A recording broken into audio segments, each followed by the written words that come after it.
Kecerdasan emosional EQ adalah kemampuan mengenali dan merasakan emosi diri sendiri dan orang lain. Seseorang yang memiliki kecerdasan emosional yang tinggi dapat membina hubungan yang baik dengan sesama.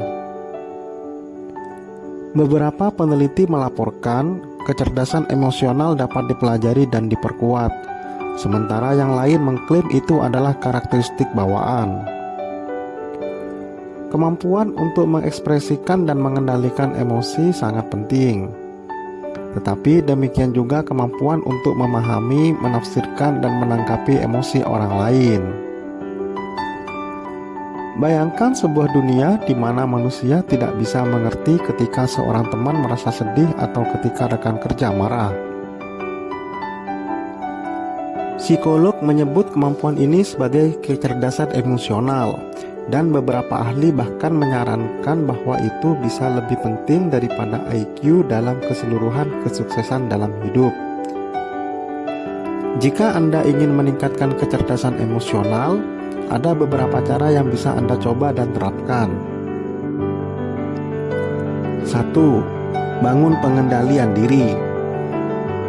Pengendalian diri yang baik bisa menjadi cara meningkatkan EQ yang baik untuk memastikan Anda bertindak dengan tepat dalam setiap situasi.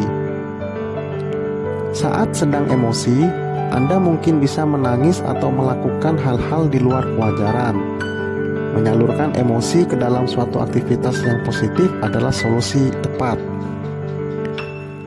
Namun, jangan sampai Anda terlalu menekan emosi saat berusaha untuk mengendalikannya.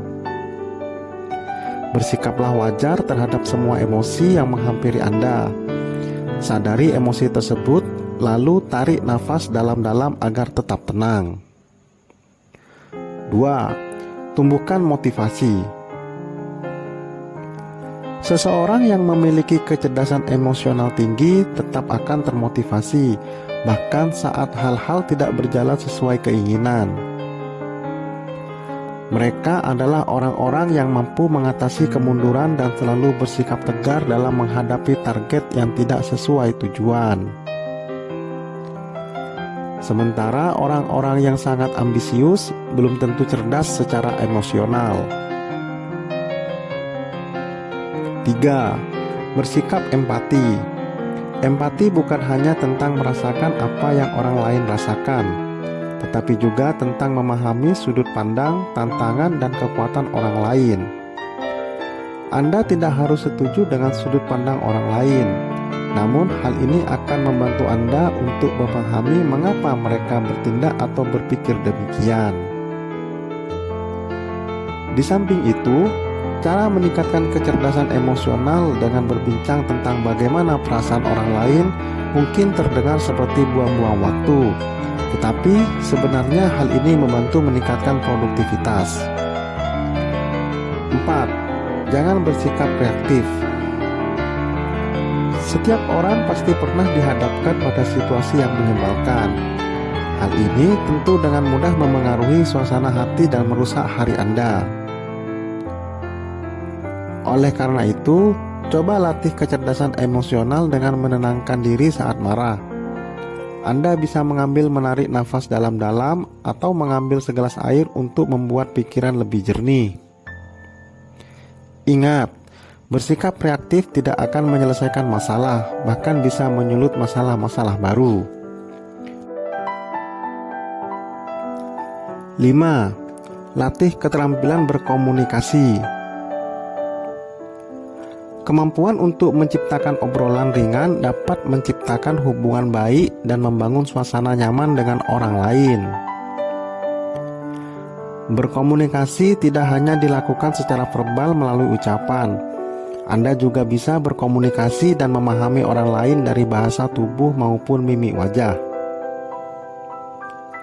Cara meningkatkan kecerdasan emosional melalui keterampilan berkomunikasi hanya bisa ditingkatkan melalui praktik langsung. 6. Berpikir secara terbuka. Hal ini merupakan cara meningkatkan EQ lainnya. Dengan berpikir terbuka, Anda mampu menerima kritik dan saran dari orang lain. Orang yang memiliki kecerdasan emosional yang rendah cenderung tertutup dengan kritik dan saran dari orang lain. Mereka beranggapan bahwa apa yang mereka kerjakan selalu benar. Padahal, kritik dan saran bertujuan untuk memperbaiki kekurangan-kekurangan Anda. 7. Mengelola emosi negatif. Anda juga dapat melatih kecerdasan emosional dengan mengelola emosi negatif yang dirasakan. Dengan pengelolaan yang baik, diharapkan emosi negatif ini tidak memengaruhi cara Anda berpikir serta bertindak. Cara pertama, dengan tidak serta-merta mengambil kesimpulan buruk dari suatu situasi yang kurang Anda sukai, melainkan menilai berbagai kemungkinan penyebab dari situasi tersebut. Misalnya, pasangan yang marah-marah terhadap Anda tidak tentu disebabkan benci terhadap Anda. Mungkin dia sedang lelah atau memiliki masalah lain sehingga mudah terpicu emosinya. Langkah kedua, mengurangi ketakutan akan penolakan dengan merancang opsi atau strategi lainnya. Misalnya, menawarkan beberapa ide proyek mendatang di kantor. Jika satu di antara ide Anda ditolak, ada kemungkinan ide-ide lain diterima. 8. Ekspresikan emosi kepada orang-orang terdekat. Pasti setiap orang memiliki relasi dekat dengan orang lain, entah itu pasangan, anggota keluarga, teman, dan sebagainya. Jangan ragu untuk mengekspresikan emosi yang Anda miliki untuk mereka. Anda dapat mengekspresikannya melalui kata-kata, menanyakan kabar, menyatakan rasa sayang, dan lain-lain. Bahasa tubuh, tersenyum, kontak mata, memeluk, maupun perbuatan, memberi hadiah, membantu saat kesusahan, mendengarkan curhat. 9. Berani mengutarakan emosi yang sulit.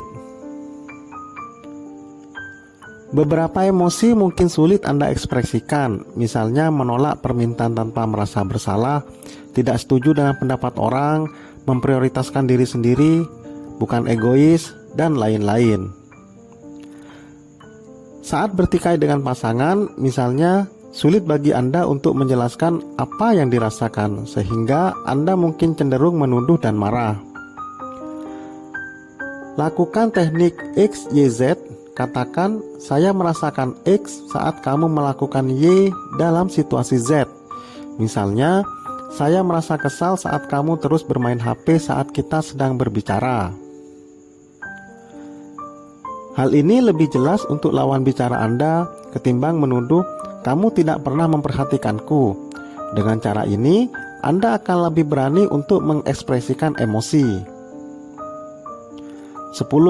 Refleksi diri. Luangkan waktu untuk refleksi diri. Coba renungkan bagaimana emosi Anda selama ini memengaruhi keputusan dan perilaku Anda. Lalu, coba pahami emosi orang lain dengan merenungkan beberapa hal ini.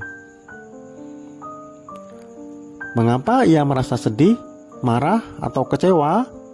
Adakah faktor tak terlihat yang mungkin berkontribusi? Dengan cara ini, Anda akan lebih mudah memahami peran emosi dalam memengaruhi pikiran serta perilaku orang. Terima kasih sudah menonton video kita kali ini. Silakan simak video-video yang lainnya dari Hobi Ngajar. Jangan lupa like, komen, share, dan subscribe ya.